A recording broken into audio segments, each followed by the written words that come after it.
Hello, everybody. Thank you so much for joining us today. Going to be having a little bit of fun with Microsoft Word 2016. It is, of course, the latest and greatest offering from the Microsoft Office suite. Going to go through and cover some things that might look a little basic, but we'll go in depth on them, and then cover some tips and tricks that you might not otherwise know about. We'll do a quick history on the product itself, and then we're going to go into these topics that you can see. So we're going to cover the ribbon and how to customize it.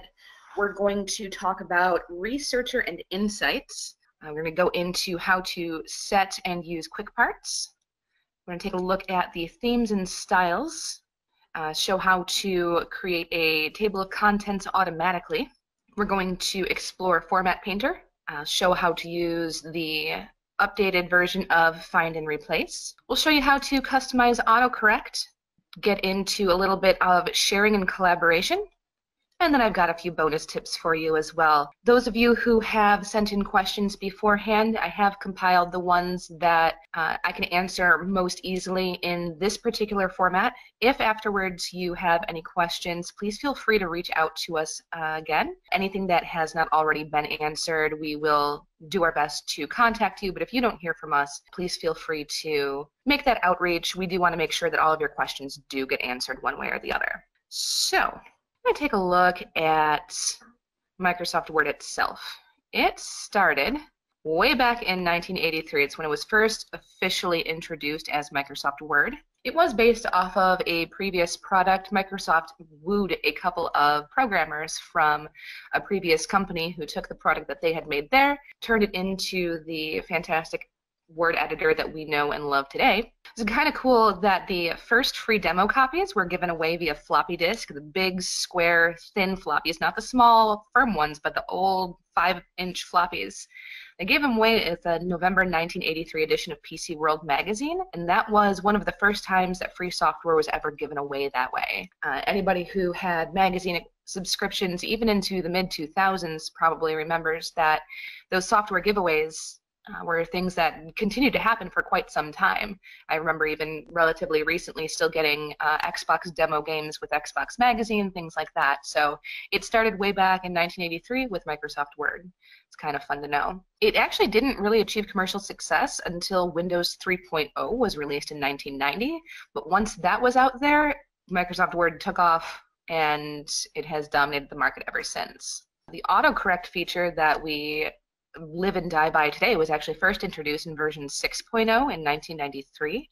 That fact actually surprised me because I would have thought that autocorrect seems like a much more modern concept, especially with the smartphones that we use today. It turns out that it started way back in 93. So autocorrect has been around actually before the spell check suggestions were. That came much later. The red squiggly line underneath the misspelled words actually came after autocorrect. So that was fun to know. And then the ribbon, that was sort of a stylistic revolution for Microsoft Word, first made its appearance in 2007. So we're going to go ahead and start the presentation there with the ribbon.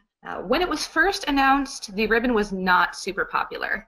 People didn't like the change. They weren't used to the way that it's presented. Everyone was used to the standard menu options that we have along the top here, but this ribbon with all of these icons and options here, people were afraid that it was too cluttered or too messy or it was overwhelming. But as the product got more feedback and as we've used it throughout time, it has gotten a lot more refined and it is a lot more customizable. So some of the cool things about this is that anything that you want to have in your ribbon, you can set to have in your ribbon. Features that you use frequently, if you right-click on them, you can add them to a custom quick access toolbar that would be shown below the ribbon. So you can have any of your favorite features saved up here as well. So if there turns out to be something that you just use all the time, you can set it so that all of your favorite features are in this quick access toolbar. Within the ribbon itself, a lot of the features that are available are customizable as well. So when you get into things like styles, you can modify the styles that are there by right-clicking on it. A lot of options have other options, other sub options beneath them if you right click on them as well. Otherwise, you can just add it to the ribbon, customize the ribbon, collapse the ribbon if you just don't want to look at it anymore, or if you need a bigger screen to see, you can open and close it with the either the view tab or the view menu, or you can use the buttons that pop up as well. Going back over here to the Home tab, you can see that a lot of the overview in the ribbon is very well organized. If you think about it in the way of, what am I looking for? I want to add a shape. I want to add an element. Most of those items are going to be in Insert, along with formatting options under Draw, if you're doing individual shapes that you're going to freehand. Design is where you're going to find your themes and how to edit those. So this is all very well organized, and you can tell that they've taken a lot of input from the actual users as to how to structure this so that it is very, very intuitive. You shouldn't have to hunt too hard anymore in the ribbon to find the item that you are looking for. Even using it very often, every once in a while, I'll think of something that, I'd like to add this element, wonder where to find it. I take a guess, and it's usually right in front of my face. So it's very, very well designed. And with every edition that Microsoft does release, it is a little bit more polished. The nice thing about it, though, is if you have upgraded to the 2016 version and maybe you really like the way that something was set up in the 2010 version, you can go through and you can customize customize the ribbon and set anything that you want. So if there's an item that's missing, feel free to go through this list and add it. It populates the most popular commands to start. You can also look at all commands that are not in the ribbon. This is my favorite way to find something. If I'm looking and I don't see it, I'll choose the option for commands not in the ribbon, and it is all alphabetical. So it's very, very easy to navigate. Just take your best guess for how to phrase what you're looking for. Since I'm talking about how to phrase things, I do want to touch on one of the biggest changes for the more recent version of Microsoft Word. And this is something that is an element that is available across all of the Microsoft Office suite, is instead of search, there's the tell me what you want to do feature. So instead of searching for a phrase, let's say if you want to know how to add a hyperlink, instead of saying how do I add a hyperlink, you would just tell it what you want to do. So just add link, add a hyperlink, and it tells you exactly how to do it right there. And it'll actually bring up the window that you need to add whatever it is that you're trying to add or to do whatever it is that you're trying to do. So not only will it show you how to do it, it just gives you the feature that you wanted in the first place. So if you're missing something and you can't find it, tell Word what you want it to do and it will just give it to you. It's super intuitive, and it's actually a really exciting feature, I think, just because it saves so much time in that it just gives you the dialog box that you are looking for. It doesn't make you go hunt for it. It doesn't make you, read through a bunch of paragraphs to figure out, okay, how do I do this step by step? It just hands it to you. So very good feature. That is something, like I said, that is available in all of the Microsoft Office suite. So it's one of my favorite new features. Next thing we're going to look at is going to be Researcher and Insights. I've got my little custom template here. This is, or my example template. I just made up a little company newsletter for a company that doesn't really exist, but put in some elements that we might want to use during any sort of company newsletter that you might want to put out. So we've got some elements here, but I want to talk about Researcher first, just because it is one of the more quietly kept secrets of the most recent version of Microsoft Word. I actually saw on Facebook a couple days ago that there were a lot of college students who were just finding out about this feature and were lamenting the fact that they didn't know it existed earlier because it is so robust for students. It's a fantastic feature that was really kind of developed for students in the first place, but there are a lot of business applications as well. So for instance, in this mock newsletter that I have, decided that, you know, maybe something that we might want to put in a newsletter, something that might, if you are an IT company or some sort of, you know, information sciences company, that maybe a history lesson on some element of technology would be something that you would want to share in a friendly newsletter. That seems like the kind of content that maybe readers would be interested in. So in this hypothetical company, they're going to want to do a little history lesson about Windows 3.0. So a couple of options that we have here. If I highlight this and right-click, option here in the drop-down menu for Smart Lookup. So if I search this for Smart Lookup, it is a feature that you do have to enable. The first time that you try and use this feature, it's going to ask for some settings. It's going to ask for you to enable the information. Once you do it, it does load pretty quickly. And is a nice, robust feature. So what it's done is in this sidebar, it's done a search. Of course, it is a Microsoft product, so it does use Bing. If you're not a fan of the Bing search engine, you know, maybe this will give you a reason to like it a little bit more. It does pull up very, very clean results within the Word software itself. So these results are very easily digestible. I haven't seen it pull anything that is inappropriate, so it seems like a fairly safe feature to use as well. They've coded it quite nicely so that it is easy to use for multiple applications, including for students. So this has given me a couple of Wikipedia results. It's also given me some image results and then some general web results. So if I click on one of these, I can see it's opening in Microsoft Edge browser by default. That's just the default browser that I have set with my computer. Of course, it is running Windows 10, so I just kind of left it to do its own thing because it is very clean and very user-friendly. If you like a different browser, feel free to use it, but you may not get the same exact results as you would if you left everything native to the Microsoft product. So this just goes ahead and brings up the Wikipedia page on what we're looking at. This is good for, say you're making reference to something and you just can't quite remember the details. Maybe you can't remember exactly what something was called. You can use that Smart Lookup feature to do a quick web search right within Word itself. It'll launch that external window, but all of that info is there for you. So that's if you just need to take a quick peek at something. Now I'm going to come up here though to the References tab, and I'm going to look at this feature here called Researcher. As the menu, the additional information populates, you can see it describes the feature as let us help you find quotes, citable sources, and images. Right next to it, you can see this info here about citations, managed sources, the style, the bibliography. So if you are someone who has spent any time in academia whatsoever, I'm sure you have had to cite your sources on a paper or research paper at some point.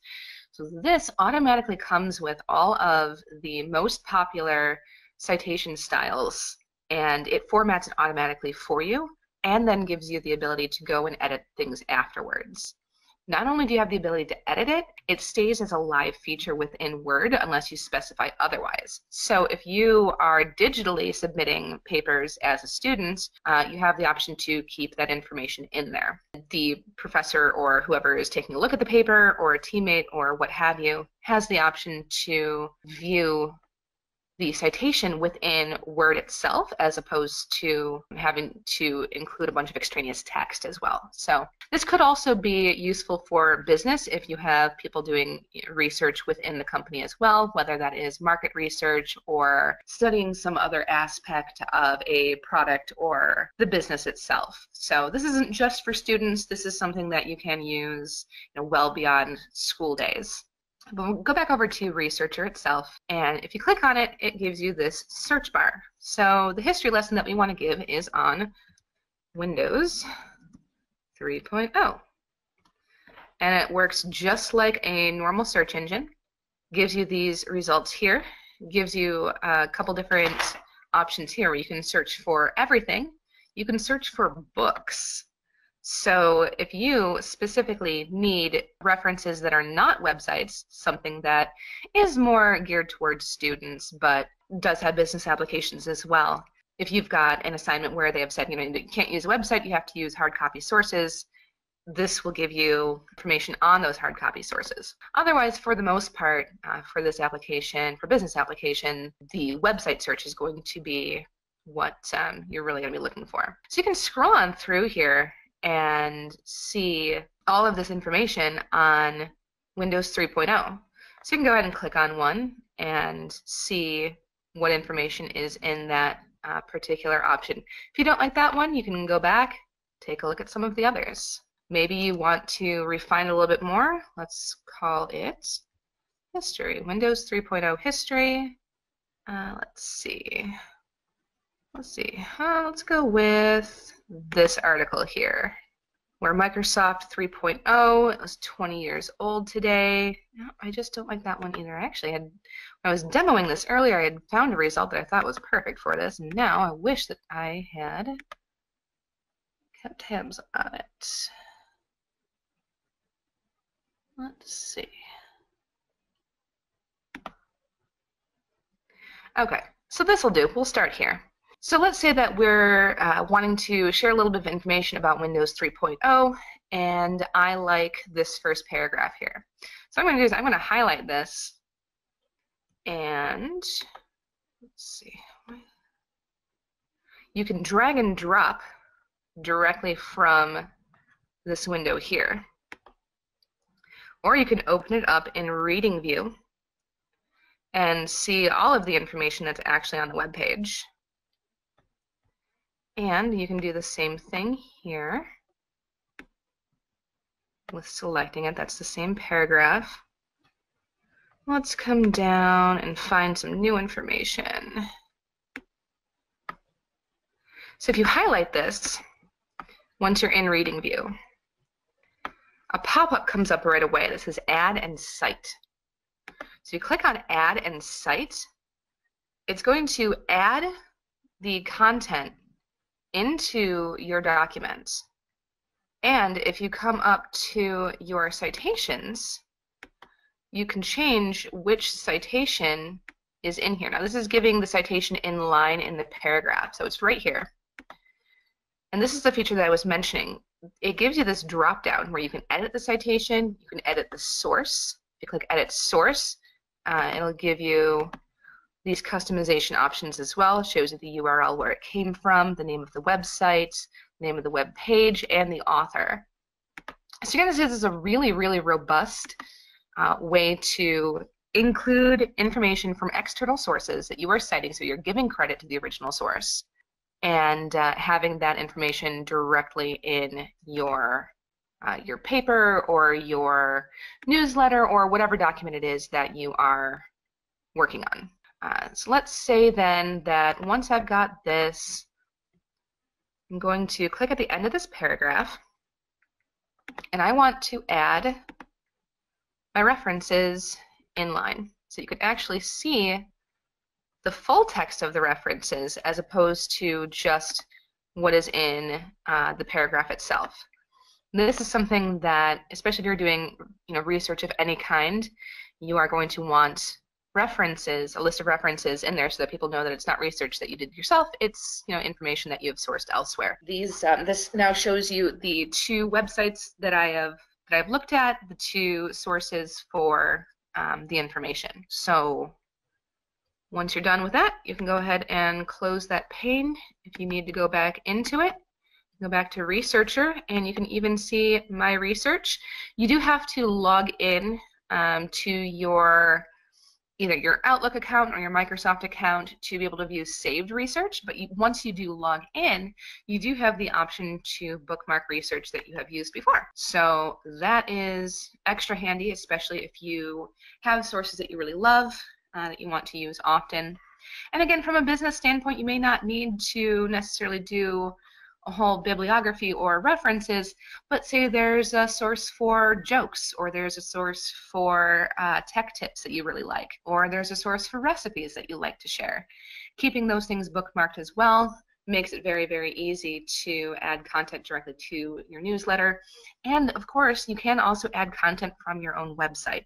So that information can be stored there within Word itself. All right, so that is Researcher. Next up, I'm going to take a little stroll into Quick Parts. Quick Parts is sort of like mini macros.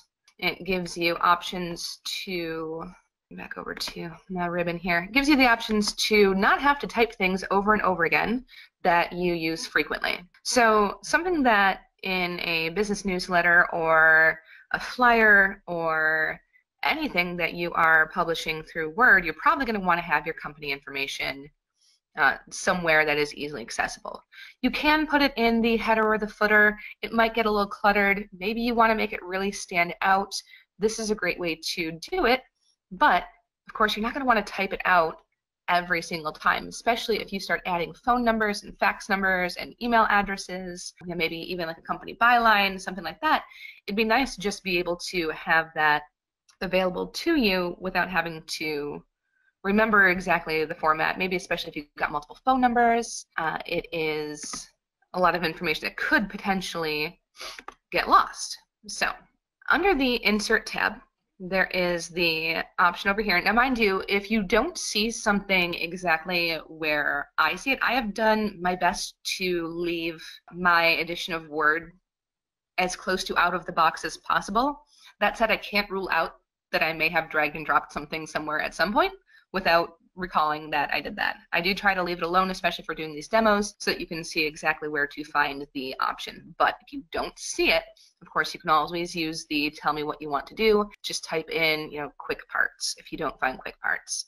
Okay, so you're going to want to highlight the information, go into Insert, and then Quick Parts.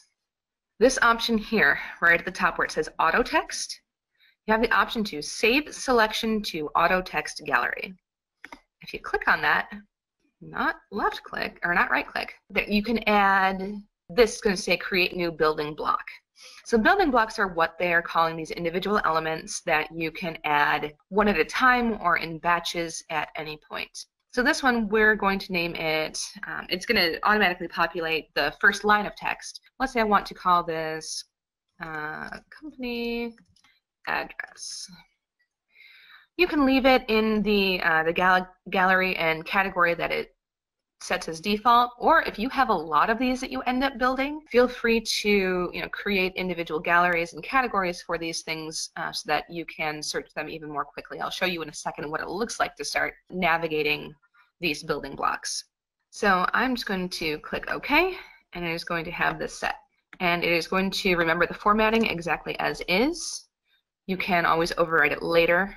Then let's say that I'm working on a new newsletter and I want to add that. I can now click on the arrow for Quick Parts, go over to Auto Text. It is showing me the company address. This is the item that I have just entered, and I can drop it right in there.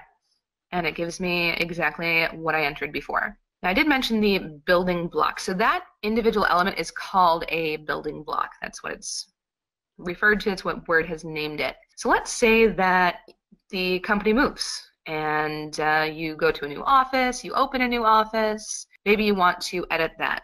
It is very nice that it sorts these automatically by the gallery, so it is alphabetical, or alphabetically auto text comes up first. You can of course always sort it any other way that you like, but leaving it as sorted alphabetically by gallery gives you all of the auto text options that you have entered up at the top. So once you get here, you can edit the properties of it, which is that same context that was there before.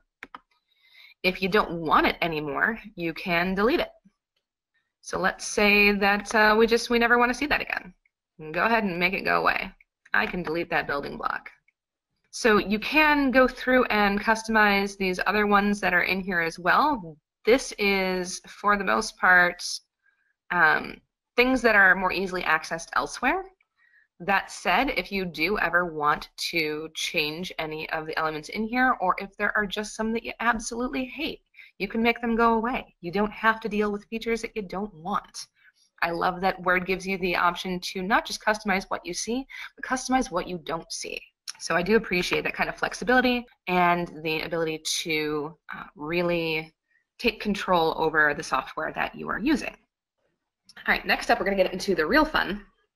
we're going to start talking about themes and styles. Of course, every company knows that branding is a huge part of who you are as a company, how you are forward-facing to your clients and the public in general. It sets the tone for pretty much everything that you do. So, of course, you're going to want your newsletters or your documents or whatever it is that you are creating in Word to reflect your company branding. Now, I didn't take the time to go through and create a fake logo for my ABC company, but you can add logos in just about anywhere that you want.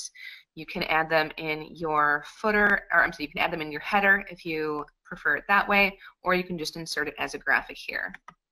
But when we go to design, the design tab is going to let you pick an overall theme that sets the tone for your document. So if you want something that is a little bit more contemporary, you can choose one of these styles that has a more casual contemporary font.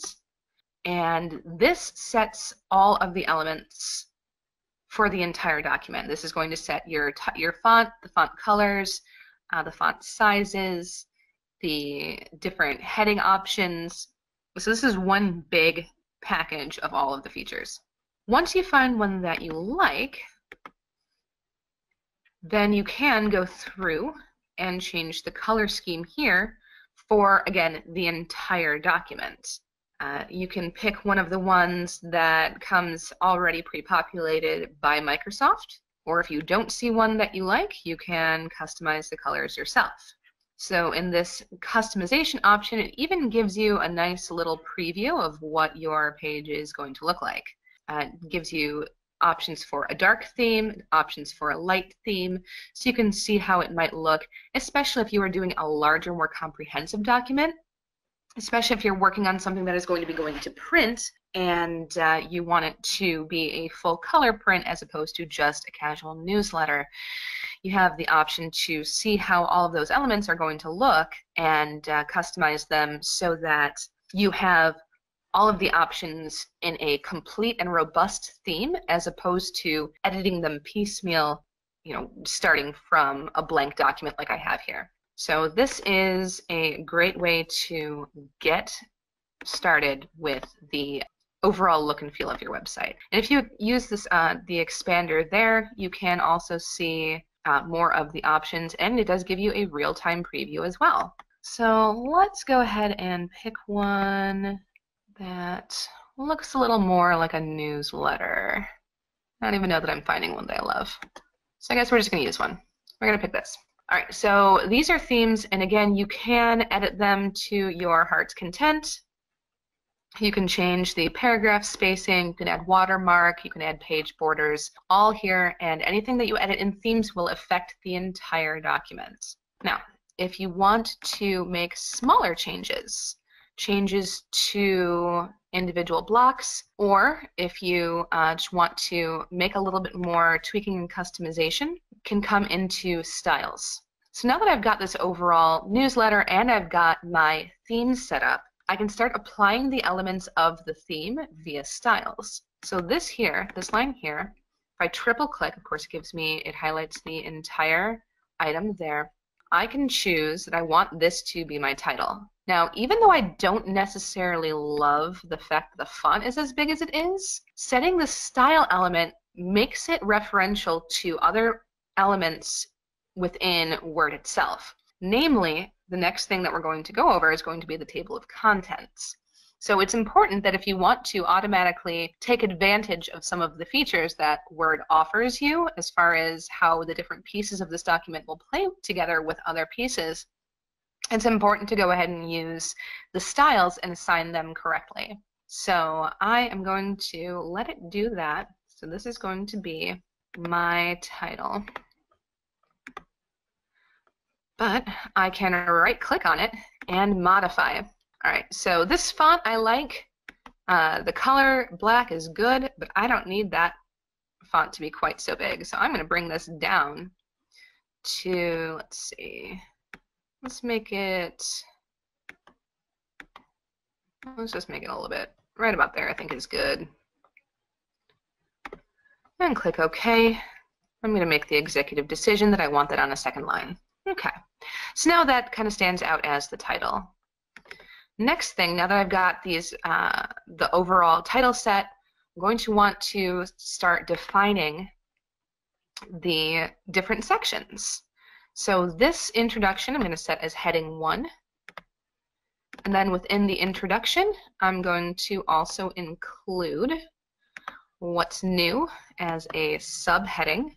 So you can see that the heading 1 in this particular theme sets all caps, and this visual indicator over here, this little green bar, that is a style element that is within the theme that I'm currently using. If you don't like that particular element there, of course, that would be something that you'd want to go back into the theme, maybe select something different, or edit the theme so that that graphic element is not added automatically. And then the subheadings, or the heading level 2, increases the size of the font, changes the font face, and but it's not all caps. You can see there's a little bit of visual differentiation there. And then employee spotlight, I am going to make its, let's make that its own section, and then our history lesson can also be its own area.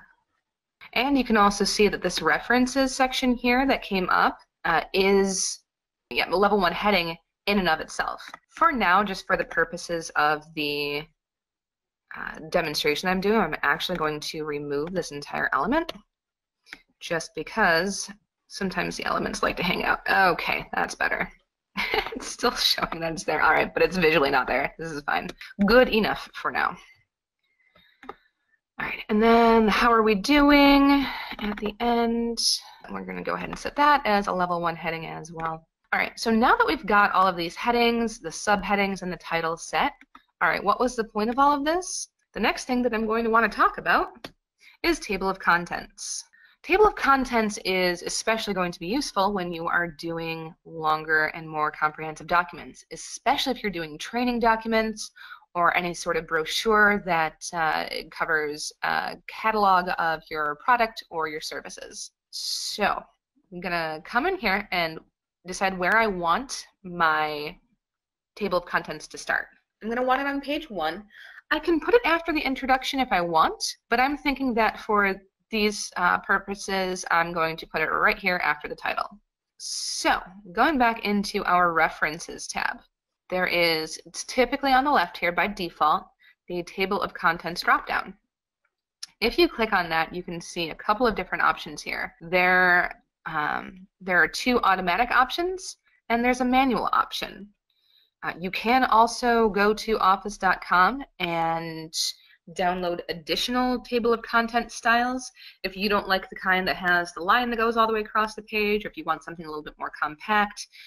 There are as many iterations of these default templates as you can possibly imagine.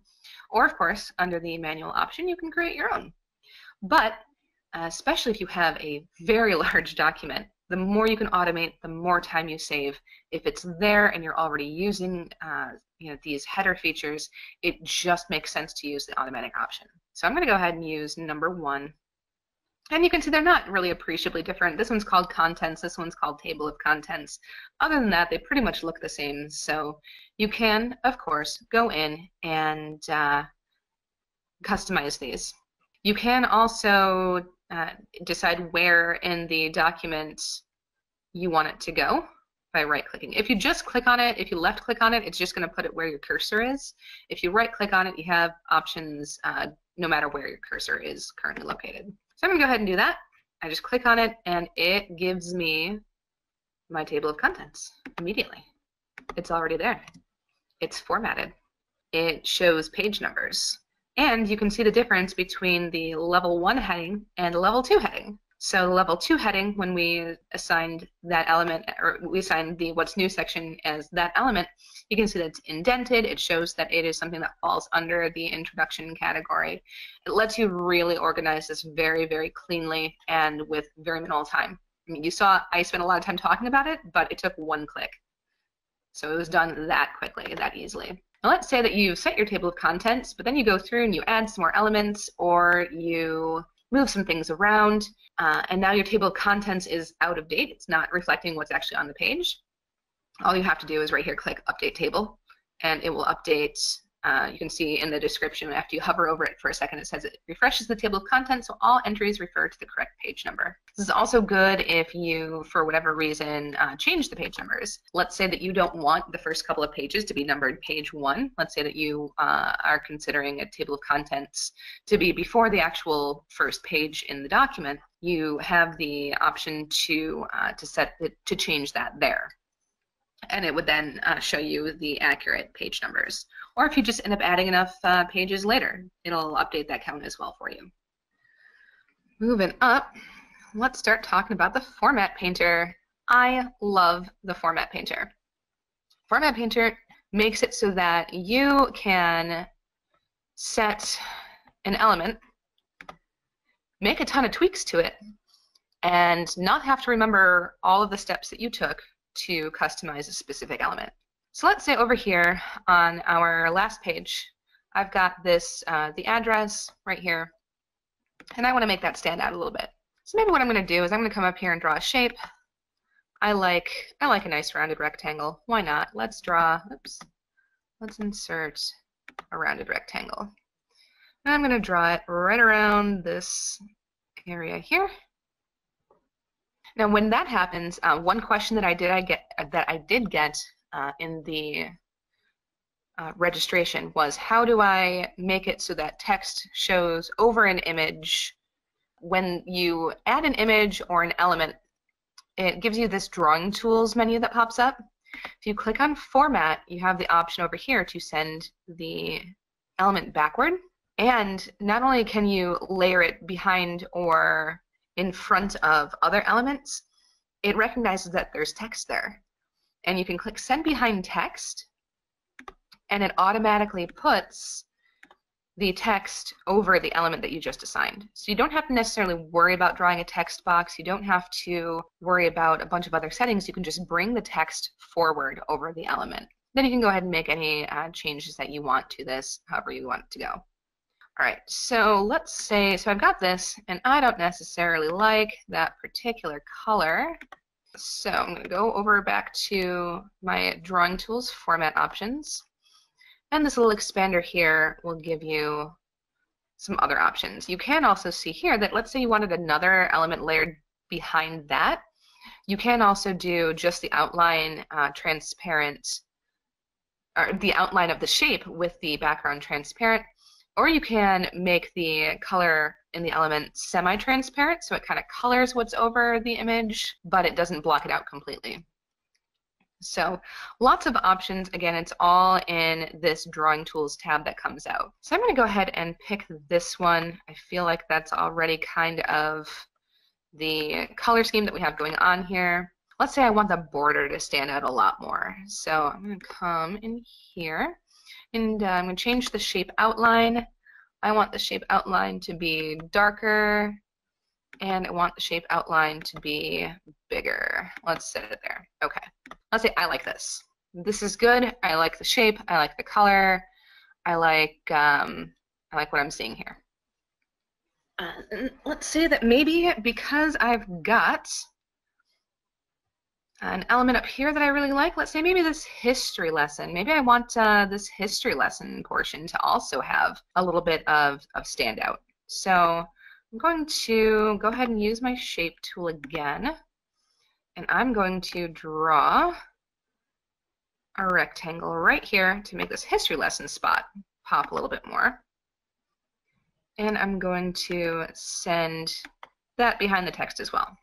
Now that I've got this rectangle, but I go, oh shoot, I don't know what colors I picked. I don't know, what weight did I set for that border again? I don't have to worry about it. Come up here under Home. Make sure that you have the shape itself selected, not the text. If you wanted to select the text, if you wanted to take the formatting of the font that you're using, the color, the size, you can use this. You can use Format Painter to adjust that as well. But this here is a little bit more visually, it pops a little bit better. So I like this as an example. So make sure if you're doing this to a shape that you have the shape selected, or the element, whatever it is. Come up here to Format Painter, and it will lie to me. It will not. All right. Format Painter. All right, so now you can see how next to my arrow there's a little paintbrush.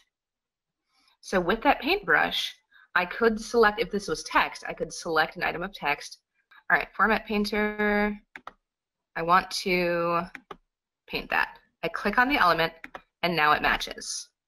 So I've clicked on the rectangle, and now the rectangle has the same color, it has the same border as did my my little business card quasi footer that I added down below.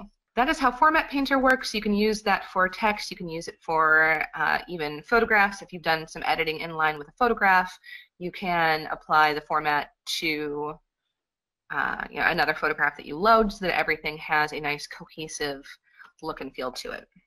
All right, and go on to Find and Replace 2.0. This is kind of fun. I like that this element exists. Find and Replace has kind of always been there, but it's gotten more useful. So we all know that if there are, let's say that you've got a document about your CEO and his name is Alexander, but now he wants to be called Alex, you can go through the entire document. You can find and replace the name Alexander and change it to Alex. Pretty much everybody knows that is a thing that you can do. But when you use the new version of Find and Replace, you can also find and replace formatting. So you can see in here I've used the italics option to add some weight to some elements. But let's say that I don't really think that it's giving enough weight, but I don't want to go through and find every single one that I've assigned that format to. What I can do is in the Replace tab, I can come down here and find things that are in a specific font. I can find things that are in a specific style. You can find elements that are in a specific size. You can even find color. You can search the entire document for different formatting options and then replace them quickly.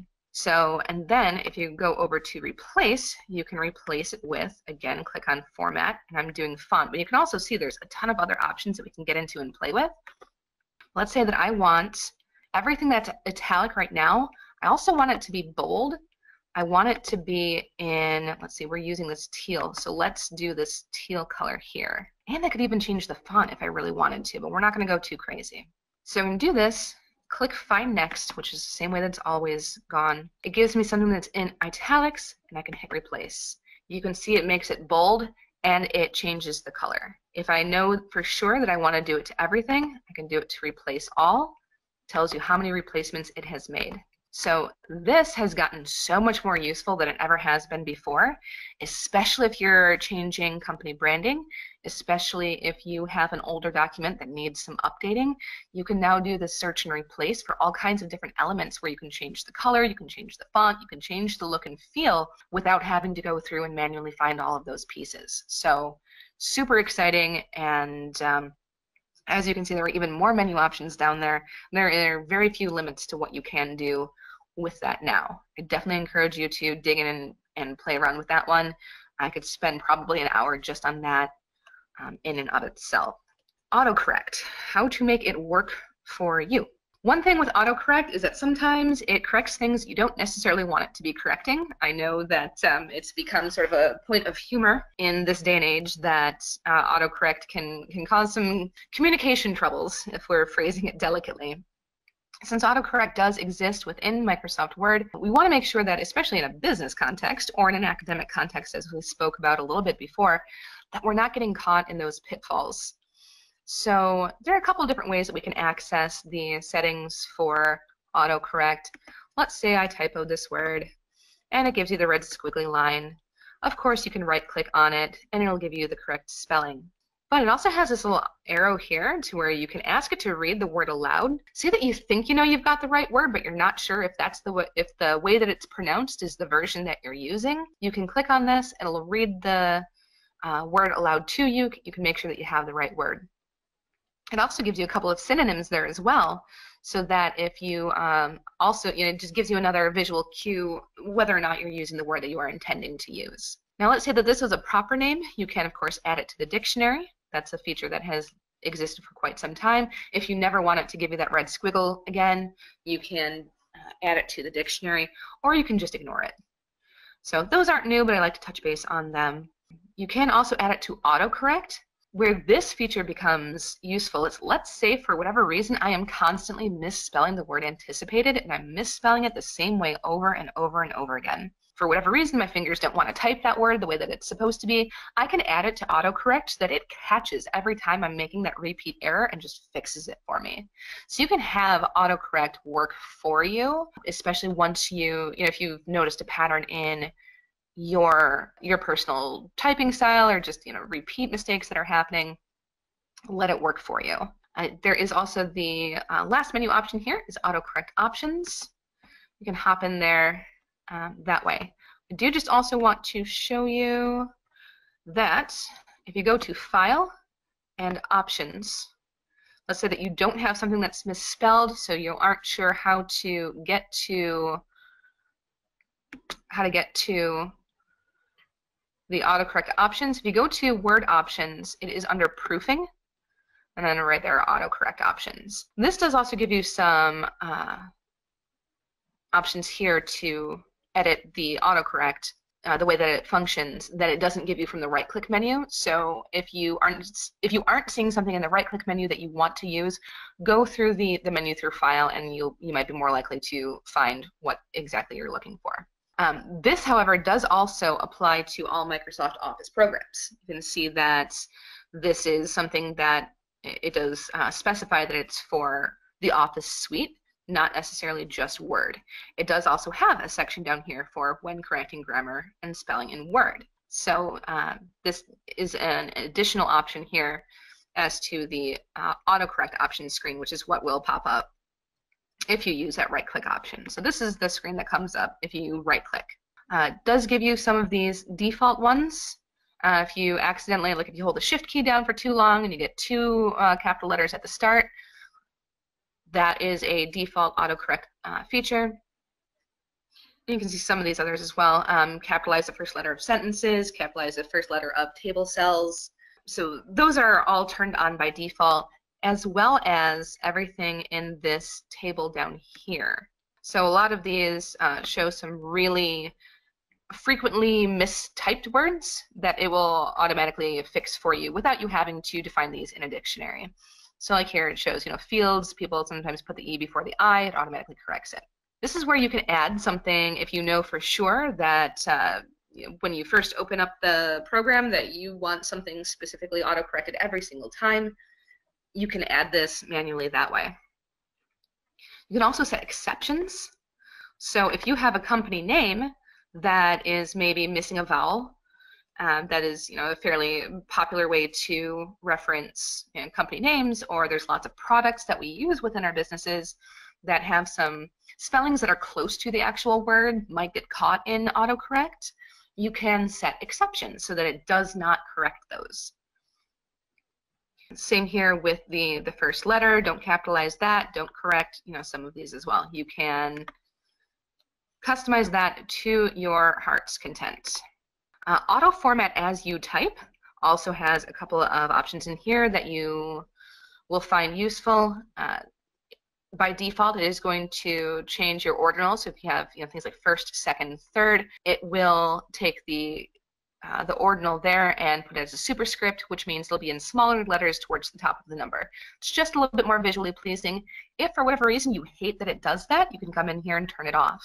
Same thing with changing the quotes, fractions, and hyperlinks.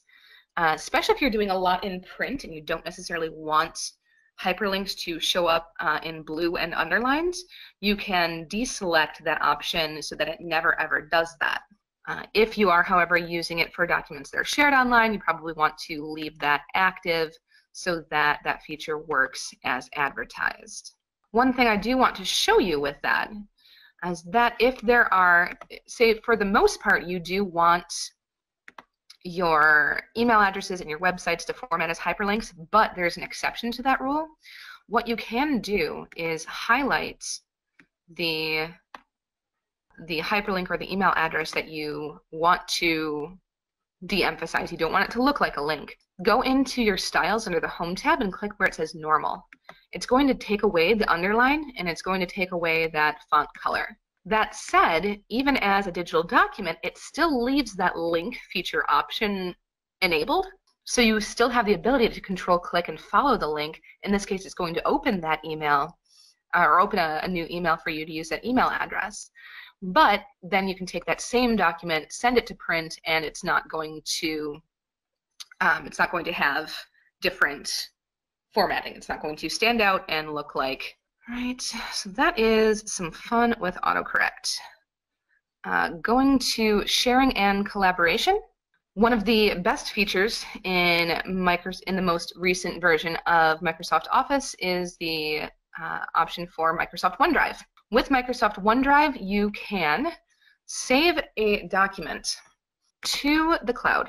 So if you go over to File, File is up here, you can save to OneDrive, or you can save it to your local computer.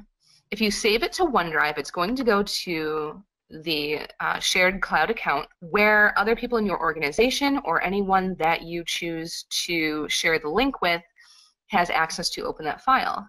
If they're also using the online version of Microsoft Word, if they have access to that, they have the ability to edit in real time alongside you. So now you have a collaborative element to the document that you're working on. So let's say that you have a teammate who is going to be handling that history lesson portion. They can handle that element while you are continuing to work on other portions of the document. So that the cloud feature has opened up a whole new world to being able to edit documents. You don't have to worry about most recent saved versions. You don't have to worry about transferring files back and forth and then maybe using an older version. Everything is in the cloud and everything is saved real time. So that is one of the best innovations in the most recent version of the Microsoft Office suite. Some bonus tips that we've got. There are some things that people have really wanted me to go over. One thing that I want to touch on is going to be sections. The way that sections works in Microsoft Word is consider it as there's text within paragraphs, within sections, within the document itself. So everything is kind of nesting. So each document is going to have sections by default. What a section is it is either a single page or a range of pages that all have the same formatting. Where this comes into play is if you want to start to break up the elements that you are having in your page. Let's say that you want this to be on a new page. Lots of people are familiar with the page break. However, there is a different way to do this that will allow you to edit some of the formatting for certain portions of the page without affecting the formatting of the others. So let's say that I want the employee spotlight to go on its own page, but I also want it to be formatted as a 2-column article. If I try to apply the columns feature to this section, it's going to, or this area right now, it's going to apply those 2 columns to the entire document. You don't want that. So what I'm going to do is I'm going to click here at the end of the area that I want to stay the same. So keep in mind that whenever you apply a section, it is for the elements moving forward. So it's for everything that comes afterwards. It's not going to touch what happened before. So I'm going to go into Layout. I'm going to click on Breaks. I'm going to come down here to Section Breaks. I want this next page, or this next section, to start on a new page. So I'm going to go ahead and click on Next Page. So just like a page break, it's going to drop it down to its own page. Now that I've done that, though, I don't want this history lesson and the rest of it to be to follow the formatting that I'm going to set for the employee spotlight. But I also don't want it to go to a new page. So what I can do here is come back into Breaks again and select Continuous. Again, keep in mind that my cursor is at the end of the element that I want to have the previous formatting, and it is before the element that I want to have its own formatting. So I'm going to click continuous, and now there's a break there, but it is not going to a new page. So now I can take and edit this Employee Spotlight section. So within the Employee Spotlight section, if I want this to be in 2 columns, I can just come up here, hit columns and 2, and it puts that into 2 columns without affecting the rest of the page.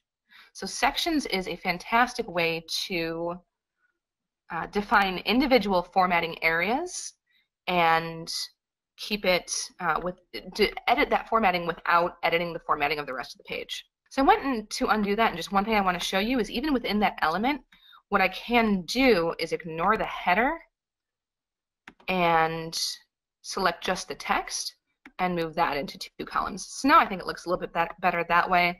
But if I wanted to add a picture of Sally, who is the employee that I'm handing the spotlight to, you can add that, in line with this as well.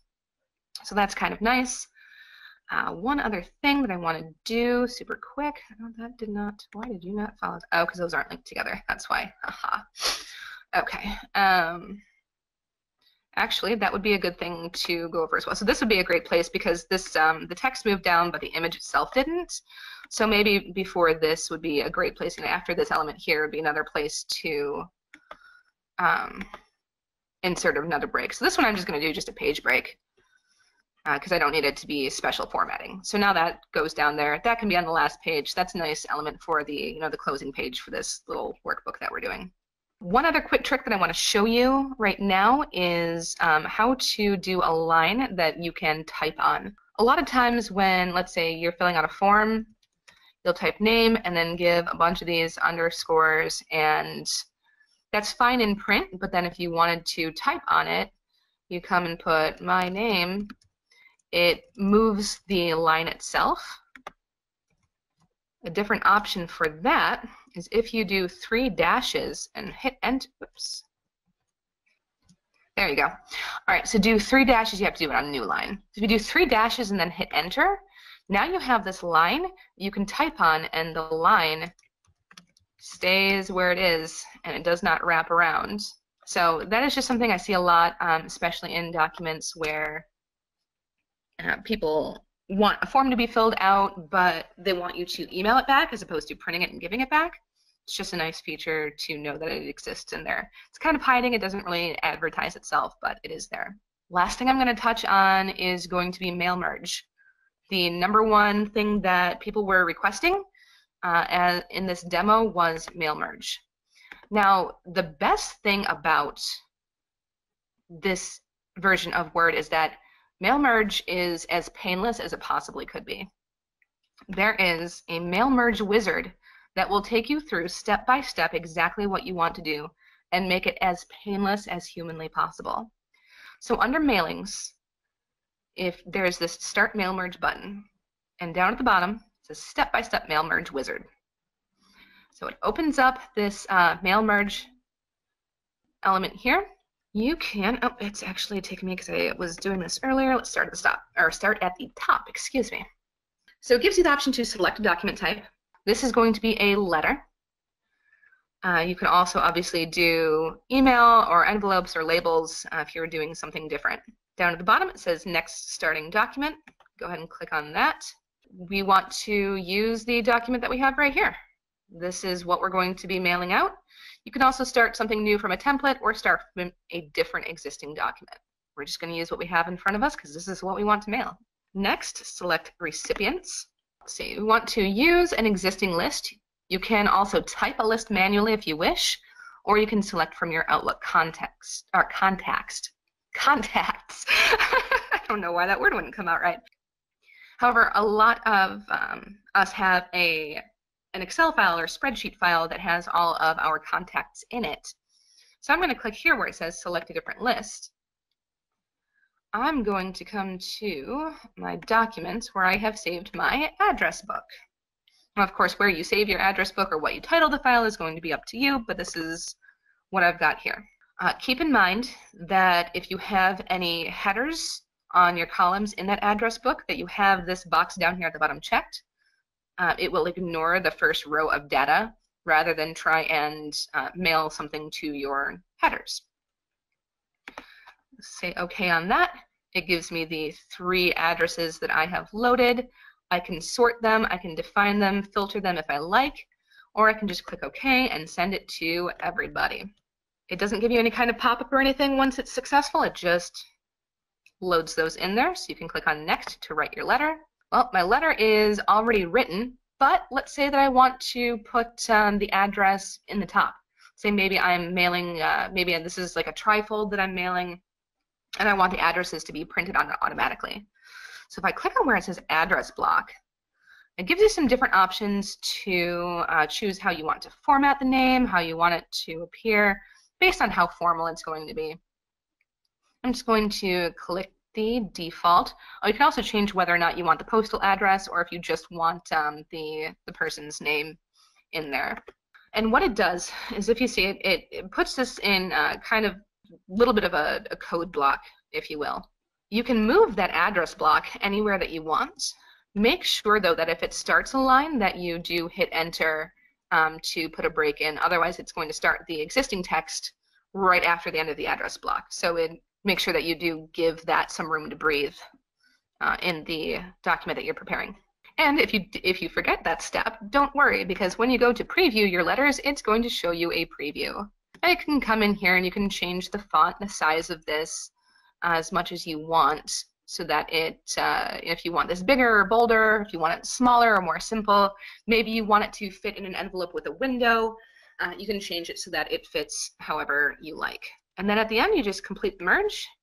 You have the option to print, or you have the option to edit individual letters if there were changes that you wanted to make to anyone that you know for sure that you need to make a quick change to, however you want that to go. But for the most part, you can just go to print, send it to your printer, and you're done. It's going to print one for every person that was in your mailing list, and you're good to go. So that is how we have that there. That is mail merge.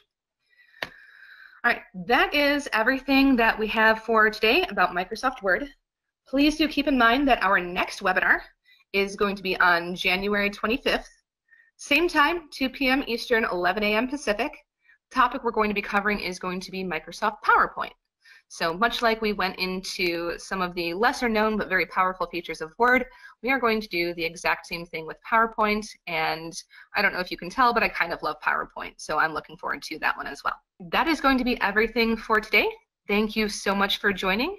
As I mentioned before, if you do have comments or questions that did not get answered, or if you did not get a response as of yet to your previous submissions, please do reach out to us. We are more than happy to help continue your education about Microsoft Word and make sure that you are good and comfortable with the software.